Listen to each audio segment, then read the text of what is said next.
Dear student, you are most welcome to our educational channel mechanical Pandit. और मैं आपके प्यारे पांडे सर। आज ऑपरेशन मैनेजमेंट में हम लोग एक छोटा सा टॉपिक पढ़ेंगे इंट्रोडक्टरी वीडियो में, प्रोडक्शन में, कि परफॉर्मेंस क्राइटेरिया क्या होता है। How do you measure the performance of a पर जो है प्रोडक्शन सिस्टम। दैट मीन्स कि if there is one factory, थोड़ा सा इसको समझना है कि कोई फैक्ट्री है, अब उसमें हो क्या रहा है फैक्ट्री में बेसिकली। क्योंकि हमने अब बताया है कि ऑपरेशन मैनेजमेंट दोनों जगह लगता है, प्रोडक्शन में भी लगता है और सर्विस में भी लगता है। प्रोडक्शन की बात करें तो बेसिकली फैक्ट्री का नाम आता है, और यहाँ पर आप वेरियस इनपुट डालते हैं और इधर से आउटपुट निकालते हैं। लेकिन बीच में क्या होती है, प्रोसेस होते हैं बहुत सारे, और ये प्रोसेस के पैरामीटर क्या क्या होते हैं ये हमने लास्ट क्लास में बताया था। एक छोटा सा लॉ भी बताया था, ठीक ना। जैसे कि हमने ये सब बताया था कि ऑपरेशन मैनेजमेंट के अंदर देखिए प्रोसेस पैरामीटर जब प्रोडक्शन कोर प्रोडक्शन में जाएंगे तो थोड़ा सा अलग हो जाएगा, ठीक है ना, पर्टिकुलर जो है प्रोडक्ट के लिए प्रोसेस। लेकिन इन जनरल जब ऑपरेशन मैनेजमेंट की बात करते हैं तो ये सब आपके प्रोडक्शन जो है प्रोसेस पैरामीटर है प्रोडक्शन के अंदर, जिसमें थ्रूपुट रेट हमने बताया था, raw material inventory, work in process inventory and finished good inventory बताए थे। उसके बाद साइकिल टाइम हमने समझाया था, बोटल नेक रेट समझाए थे, रॉ प्रोसेस टाइम बताया था हमने, और लास्ट में क्रिटिकल वर्क इन प्रोसेस बताने के साथ एक हमने लॉ बताया था, लिटिल्स लॉ। और लिटिल्स लॉ का कॉन्सेप्ट जो है आपको हमने बताया था क्या है कि थ्रूपुट इनटू साइकिल टाइम, जो अभी हमने आपको बताए, ठीक है ना। इसके फार्मूला से बहुत सारे हेल्प आपको मिल जाती है। क्यू लेंथ निकालने में कहीं आप जाते हैं तो लाइन तो लगनी पड़ती है, इंडिया है, भारत में कहीं भी जाएंगे तो इन जनरल लाइन लगती ही लगती है, ठीक है ना। साइकिल टाइम रिडक्शन, ठीक है ना, measure of cycle time, inventory planning कर सकते हैं, इन्वेंट्री टर्न्स भी कर सकते हैं, ठीक है ना। तो ये सब कॉन्सेप्ट हमने आपको बताए थे। उसी सीक्वेंस में प्रोसेस जो है पैरामीटर के बाद अब आज हम लोग पढ़ेंगे क्राइटेरिया ऑफ परफॉर्मेंस, ठीक है ना। इससे होता क्या है, इसके फायदा क्या है। तो इससे फायदा कई सारे हैं। एक तो आपको जो है डिसीजन लेने में हेल्प मिलता है, ठीक है ना। आपको कंपनी का परफॉर्मेंस मालूम है, फॉर एग्जांपल आपको अपना परफॉर्मेंस मालूम है कि हमने इस बार जो है मान लीजिए 45% मार्क्स, तो परफॉर्मेंस क्या है 45%। तो आपको अब डिसीजन लेना है कि whether you have to go forward for more study, या अपने को नीचे ही गिरना है या ऊपर उठना है, या जैसे है वैसे ठीक ही है चलने दो यार, ठीक है ना, बहुत पढ़ करके भी क्या होता है, ठीक है। तो बहुत सारे डिसीजन आप इसके ऊपर डिपेंड करता है। Basically performance is the measure for, हम लिख देते हैं performance is the performance measurement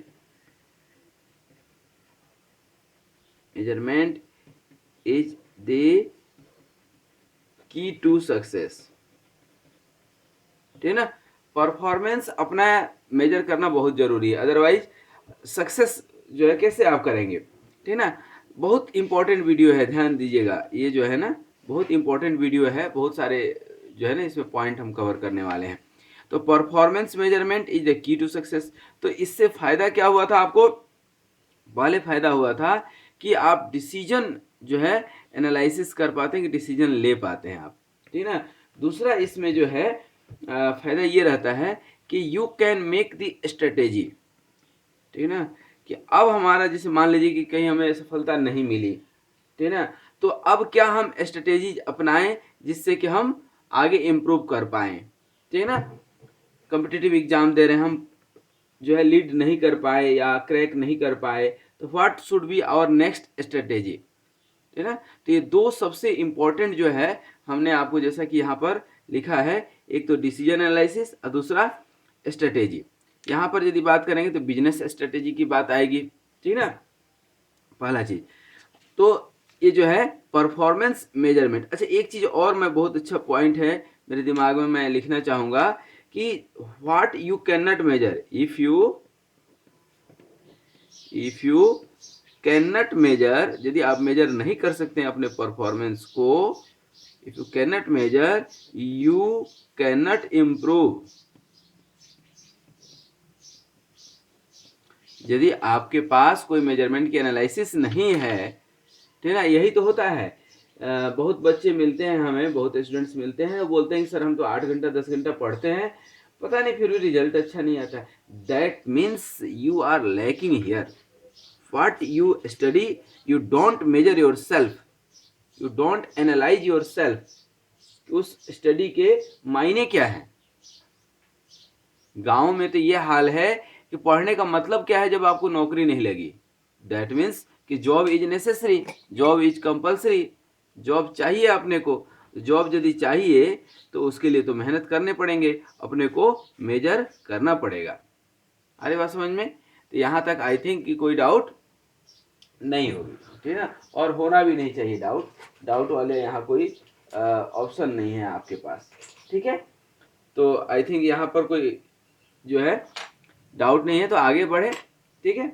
अब जो है परफॉर्मेंस क्राइटेरिया जो हमने यहाँ पर लिखे हैं, इसके ऊपर बात करें तो सबसे पहला परफॉर्मेंस क्राइटेरिया है, ठीक है ना, किसके अंदर की बात कर रहे हैं, प्रोडक्शन एंड ऑपरेशन मैनेजमेंट की, रियल लाइफ की बात नहीं कर रहे हैं। पहला और सबसे इंपॉर्टेंट है आपकी इफिशियंसी। जो आप काम कर रहे हैं उसकी इफिशियंसी कितनी है, 100%, 40% कितनी है, ठीक है ना। एक एक करके हम लिखेंगे और बताएंगे, ठीक है ना। तो इफिशियंसी दैट, इसमें 3-4 टर्म आते हैं, ठीक है ना, ध्यान दीजिएगा। इफिशियंसी और दूसरा टर्म आएगा, यहीं पर मैं लिखता हूं, इफेक्टिवनेस। इफेक्टिवनेस, ठीक है ना। और तीसरा टर्म आएगा, ध्यान दीजिएगा, बहुत अच्छा, तीनों एक दूसरे से रिलेटेड है, सेटिस्फेक्शन।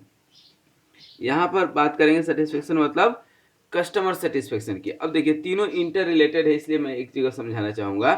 कोई स्टूडेंट है, ध्यान दीजिएगा, कोई स्टूडेंट है, आप ही है मान लीजिए, ठीक है ना, दिल पे मत लीजिएगा, लेकिन हकीकत यहाँ मैं बयां कर रहा हूँ।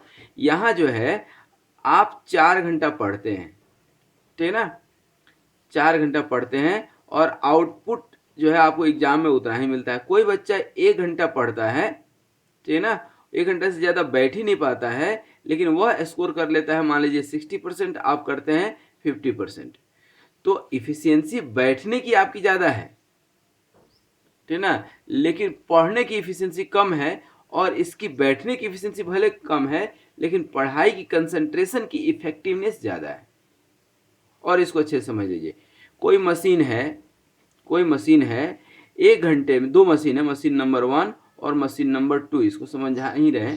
मशीन नंबर 1 भी 4 घंटा चला और ये भी 4 घंटा चला। ये दिया आपको 100 प्रोडक्ट, ठीक है ना, और ये दिया 60 प्रोडक्ट, ठीक है ना। तो इफिशियंसी किसकी ज़्यादा हुई, इसकी ज़्यादा हो गई, इसकी कम हो गई, सिंपल सी बात है। लेकिन ये 100 में जो है 50 खराब प्रोडक्ट दे दिया, और ये 60 में मात्र जो है आपको जो है मान लीजिए कि 5 खराब दिया, ठीक है ना। तो अब इफेक्टिवनेस आएगी बात। इफिशियंसी इसकी जरूर ज़्यादा थी, ठीक है ना, लेकिन इफेक्टिवनेस क्या है, इसकी ज़्यादा, कम दे रहा है लेकिन सही दे रहा है, मतलब करेक्टनेस, एक्यूरेसी, आउटपुट ज़्यादा दे रहा है। आ रही बात समझ में।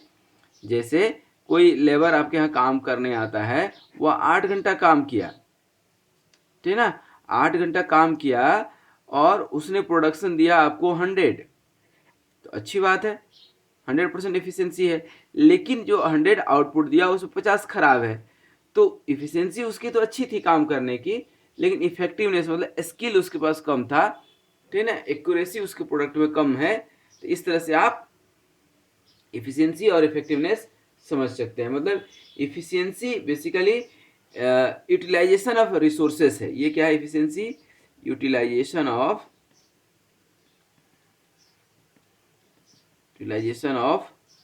रिसोर्सेस, ठीक है ना।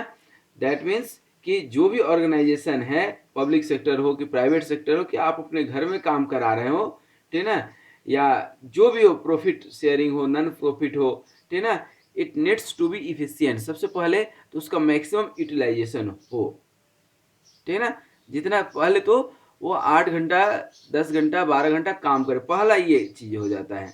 ठीक है।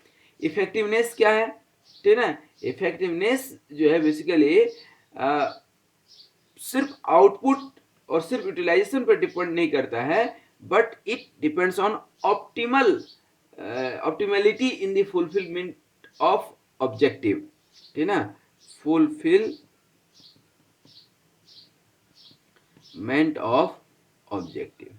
कोई आया और खाना बनाया, हमें भूख लगी है, खाना बनाया, अब 10 मिनट में वो खाना बना दिया, ठीक है ना, लेकिन कचरा बना दिया, खाया ही नहीं गया। तो इफिशियंसी तो उसकी अच्छी थी बनाने की, लेकिन इफेक्टिवनेस मतलब ऑब्जेक्टिव हमारा फुलफिल नहीं हुआ, ठीक है ना। साथ में ही possible prioritization within the objective, priority जो है वो समझ जाए कि किस चीज की प्रायोरिटी है, पहले कौन सा काम करना है, बाद में कौन सा काम करना है, ठीक है ना।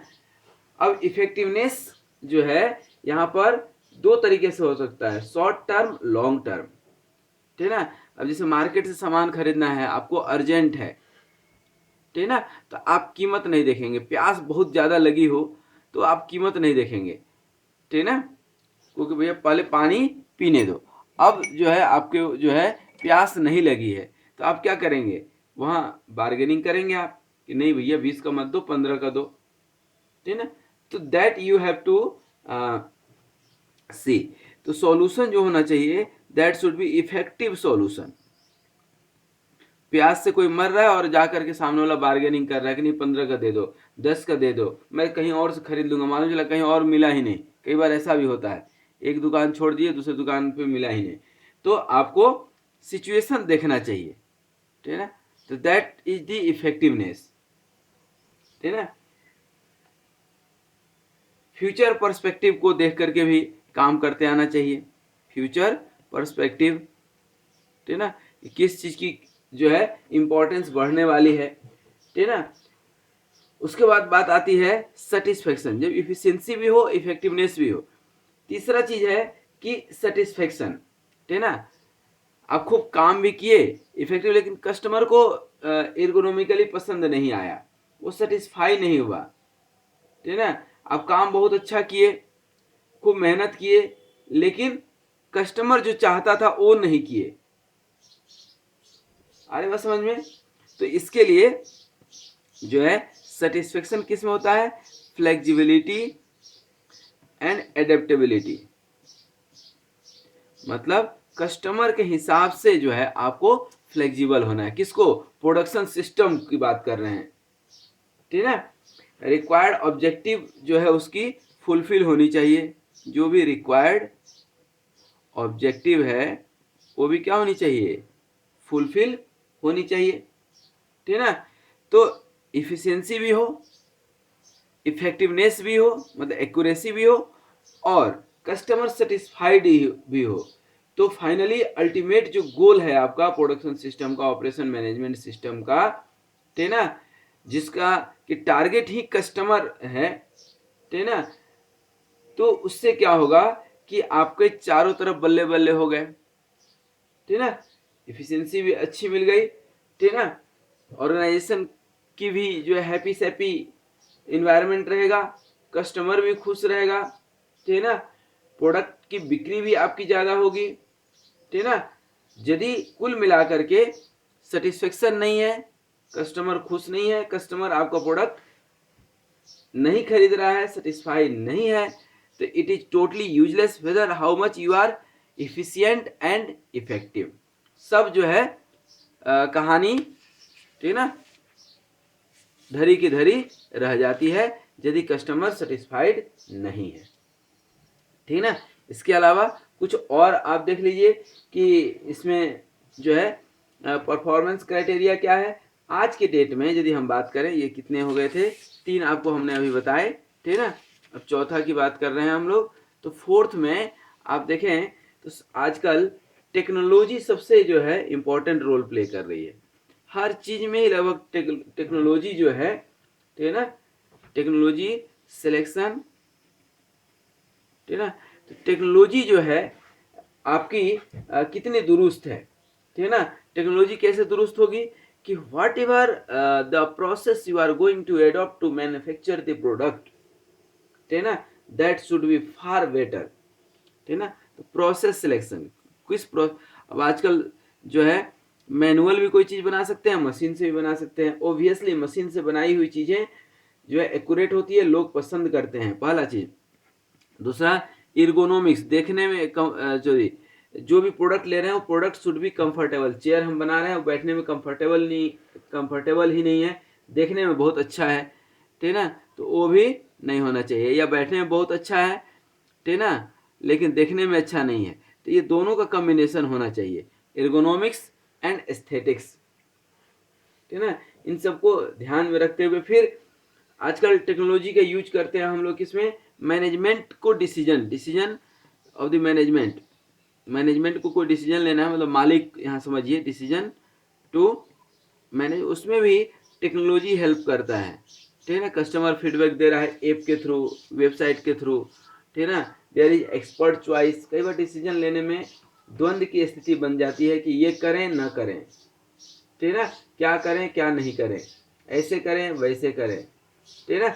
तो कुल मिलाकर के there are decision making software like expert analysis, ठीक है ना। ये सॉफ्टवेयर है, ये आपको बता देता है कि ऐसे कीजिए, ये करेंगे तो इतना फायदा होगा, ये करेंगे तो इतना घाटा होगा, ठीक है ना।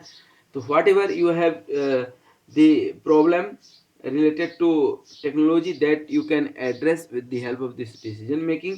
फिर टेक्नोलॉजी एडवांसेस हो रही है आज, टेक्नोलॉजी जो है एडवांसमेंट आप देखते होंगे, उसके लिए, ठीक है ना, यदि टेक्नोलॉजी एडवांसमेंट हो रही है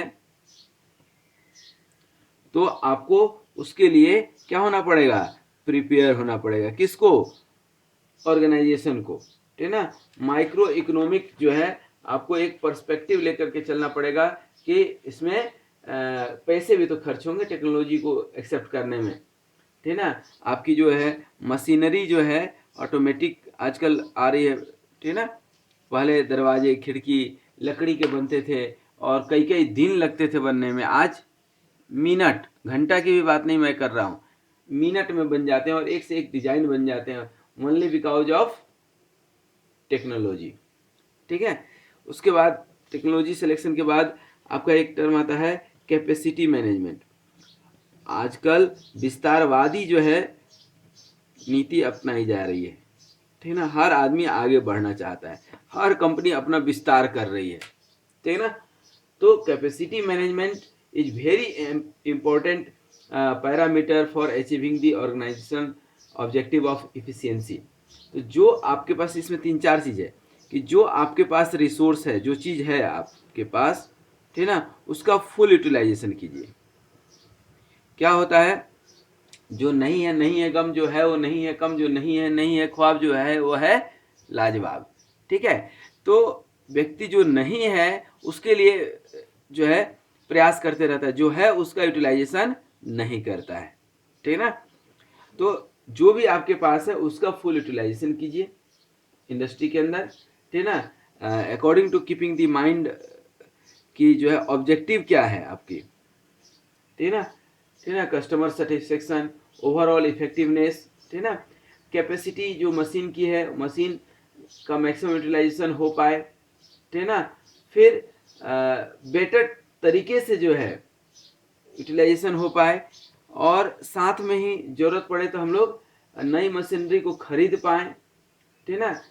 एक और ऑप्शन रहता है कि शिफ्ट करके सेकेंड शिफ्ट थर्ड शिफ्ट में कई जगह चलती है मशीनें, तो उसका मतलब ये है कि मशीन को रेस्ट भी देना है, ऐसा नहीं कि जो है फुल यूटिलाइजेशन के चक्कर में जो है मशीन ही खराब कर दिए, ठीक है ना। तो ये ध्यान देना है। उसके बाद डिग्री ऑफ फ्लेक्सिबिलिटी, समय के साथ, ठीक है ना। आपने जो है आज 5 करोड़ की मशीन खरीद ली मान लीजिए, ठीक है ना। अब जो प्रोडक्ट उस पर बन रहा था वो आउटडेटेड हो गया, तो मशीन क्या होगा, बर्बाद हो जाएगा क्या, नहीं। इसमें कुछ ऐसा टेक्नोलॉजी फिर से लगाएंगे कि ये मशीन आबाद हो जाए, किसी और जगह इसका यूज हो जाए, ठीक है ना। In case of high variety, ठीक है ना, लो वॉल्यूम डिमांड जो प्रोडक्ट का है, उसमें तो आपको फ्लेक्सिबिलिटी पे ध्यान देना ही देना पड़ेगा। फिर डिमांड आप देखो कि डिमांड की मार्केट की डिमांड किस दिशा में है, उसके अकॉर्डिंग कैपेसिटी को यूज करो, ठीक है ना। These are few of the term that we use very frequently. इसके अलावा जो है एक टर्म आता है शेड्यूलिंग। देखिए क्या होता है, कोई आप शर्ट खरीदने जाएंगे, पर मैं आप यहाँ शेड्यूलिंग का कॉन्सेप्ट थोड़ा अलग है, इसलिए मैं इसको बता रहा हूँ। एक आप शर्ट खरीदने जाते हैं, आज वही शर्ट आपको मिला कितना में, मान लीजिए 600 में, ठीक है ना। और वही शर्ट आप 2 महीने के बाद जाते हैं, 2 मंथ लेटर, तो आपको वो मिल जाता है 400 रुपये में। अब 2 महीने के बाद कीमत बढ़ना चाहिए कि घटना चाहिए थी, बताइए। कीमत तो बढ़ना चाहिए था। फिर बोलिएगा सर घट कैसे गया? घट इसलिए गया दोस्तों कि ये जो है कीमत शर्ट की नहीं होती है, कीमत होती है फैशन की। कीमत होती है कि फर्स्ट हम हैं, हम पहले हैं जो इस शर्ट को पहने हैं, हम पहले हैं जो इस शर्ट को हम पहन के मार्केट में घूम रहे हैं। लोग का अट्रैक्शन हमारे ऊपर है कि क्या फैंसी शर्ट पहना है, यार कहाँ से खरीदे यार तुम, यार ये कपड़ा कितना अच्छा है, ये सुनने के लिए लोग पैसा देते हैं। ब्रांड दिखाते हैं लोग कि हम इस ब्रांड के, तो दुनिया दिखावा में जीती है, दिखास छपास और बकवास में जिंदगी लोगों की कट रही है। और इंडस्ट्री चूंकि आपको लोगों से मतलब नहीं है, लोगों के बीच की डिमांड क्या इससे मतलब है, तो फैशन की डिमांड है। और कोई फैशन आप जितना आगे जितना एडवांस आप निकाल सकते हो तो निकाल लीजिए, दैट इज द शेड्यूलिंग। तो शेड्यूलिंग का यहाँ 2 टर्म है, एक तो इंटरनल है, तो इंटरनल में कौन सा प्रोडक्ट कब बनना है, कब कौन सा जो है रॉ मटेरियल आपको मंगाना है, ठीक है ना। तो ये टाइम फेज आप डिस्ट्रीब्यूट कर लेते हैं। दूसरा, ये मार्केट को भी आप देख करके शेड्यूल करते हैं। ऑन टाइम डिलीवरी जो है बहुत इंपॉर्टेंट है। ऑन टाइम डिलीवरी, प्रोडक्ट बन गया और रखा हुआ है गोडाउन में, तो क्या मतलब है, उसको मार्केट में भेजिए, तो ठीक है ना। तो टाइम फेजिंग जो है ना, कैपेसिटी जो है चेक कीजिए, फ्लक्चुएटिंग डिमांड्स यदि आपके पास है उसके हिसाब से जो है आप, फ्लक्चुएटिंग डिमांड है, ठीक है ना। कुछ कांस्टेंट डिमांड होते हैं, जैसे दीपावली का टाइम है, होली का टाइम है, ठीक है ना, तो उस समय प्रोडक्ट हमारा बिकेगा। यदि उस रिलेटेड प्रोडक्ट है, जैसे बारिश आएगा तो अम्ब्रेला तो बिकेगा, ठीक है ना। तो इस सिस्टम की शेड्यूलिंग आप ये कर सकते हैं। तो ये एक इम्पॉर्टेंट पैरामीटर होता है परफॉर्मेंस मेजर का, कि whether you are touching your schedule. जैसे हमने बताया कि मंडे तक ये काम कर लेना है, ट्यूसडे तक ये काम कर लेना है, 15 तारीख तक ये काम कर लेना है, 20 तारीख तक ये काम कर लेना है। तो कहने का मतलब ये है कि कर ही लेना है 15 तारीख तक, इसको टालना नहीं है, कैंसिल नहीं होनी चाहिए। That is a scheduling. इस शेड्यूलिंग जो है आप पढ़े होंगे, तो जैंट चार्ट, ठीक ना। ऑपरेशन रिसर्च में बहुत सारे चार्ट है, मुझे अभी याद नहीं आ रहा है, ठीक है ना। गैमन चार्ट, ये सब हम लोग पढ़ाते हैं, ठीक ना। इसके अलावा जो है लास्ट एक 7 समुंदर पार आज गए हैं, तो एक और देख लीजिए, सिस्टम मेंटेनेंस। ये सिस्टम की जो है 2 पार्ट है, ठीक है ना। इस सिस्टम की जो बात कर रहे हैं ना, तो एक आपका ऑर्गेनाइजेशनल टेक्निकल और नॉन टेक्निकल। ऑर्गेनाइजेशन टेक्निकल और नॉन टेक्निकल, मतलब आपकी स्टाफिंग जो बोलते हैं कि स्टाफ प्रॉपर है कि नहीं, वो भी मेंटेन करके रखिए। आप मार्केट में अपडेटेड हैं कि नहीं, ठीक है ना, वो भी आप रखिए। आपके पास एक सिस्टम होना चाहिए कि मार्केट से खबर कौन लेकर के आएगा, ब्रांडिंग कौन करेगा, प्रोडक्शन कौन वॉच करेगा, मतलब सुपरवाइजर। तो ये रहता भी है इंडस्ट्री में, ठीक है ना। That you have to plan, ठीक है ना। तो डिसीजन लेने के लिए आपका सिस्टम रेडी होना चाहिए। आप कोई डिसीजन ले रहे हैं कि हमको कल इतना प्रोडक्शन देना है, और जो है शॉप फ्लोर पे वर्कर ही नहीं है, छुट्टी पे गया है, तो क्या करेंगे आप। तो that kind of thing should not happen. Another thing कि जो मशीन है वो मेंटेन हो आपका, ठीक है ना, लेआउट क्लियर हो आपका, ठीक है ना, इन्वेंट्री आपका सही स्मूथ चल रही हो।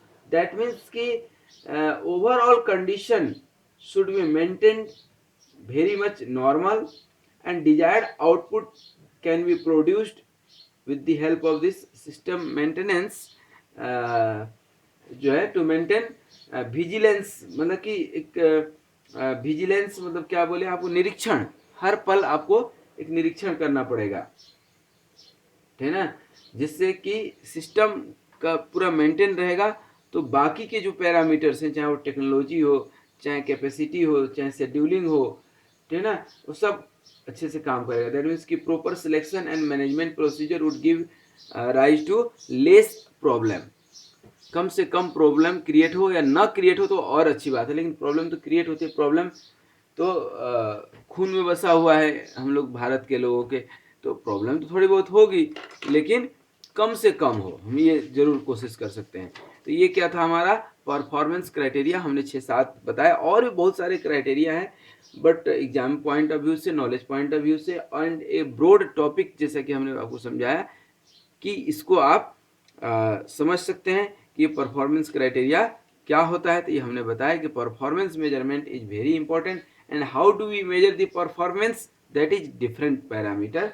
परफॉर्मेंस मेजरमेंट जरूरी है, ये हमने बताया। परफॉर्मेंस किस इफिशियंसी, जैसे हम ये थ्योरेटिकल बताएं, इफिशियंसी मेजर कैसे करेंगे किसी पर्टिकुलर कंपोनेंट का, वो एक अलग पार्ट है, वो हम मैथमेटिक्स में नहीं गए हैं कहीं भी। इसमें इफेक्टिवनेस हमने समझाया, सेटिस्फेक्शन समझाया, फिर ये टेक्नोलॉजी मैनेजमेंट हमने समझाया आपको,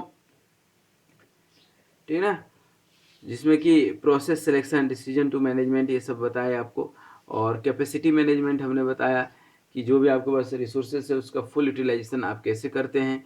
डिग्री ऑफ फ्लेक्सिबिलिटी, डिमांड, ये सब देख करके आपको अपनी कैपेसिटी बिल्डअप करनी है। आपको भी कहीं आर्मी में जाना है तो तैयारी करते हैं ना जी, जब एग्जाम है तो आप ज़्यादा पढ़ते हैं ना, that kind of thing is the capacity management, that you have to improve your capacity. That means की capacity of the production floor, ठीक है ना। शेड्यूलिंग है, शेड्यूलिंग जो है प्रॉपर होनी चाहिए, and system should be maintained in well condition, that's all. So thank you very much for watching this video, and be happy, healthy, keep smiling, and keep watching all these video, and don't forget to share and subscribe. Thank you.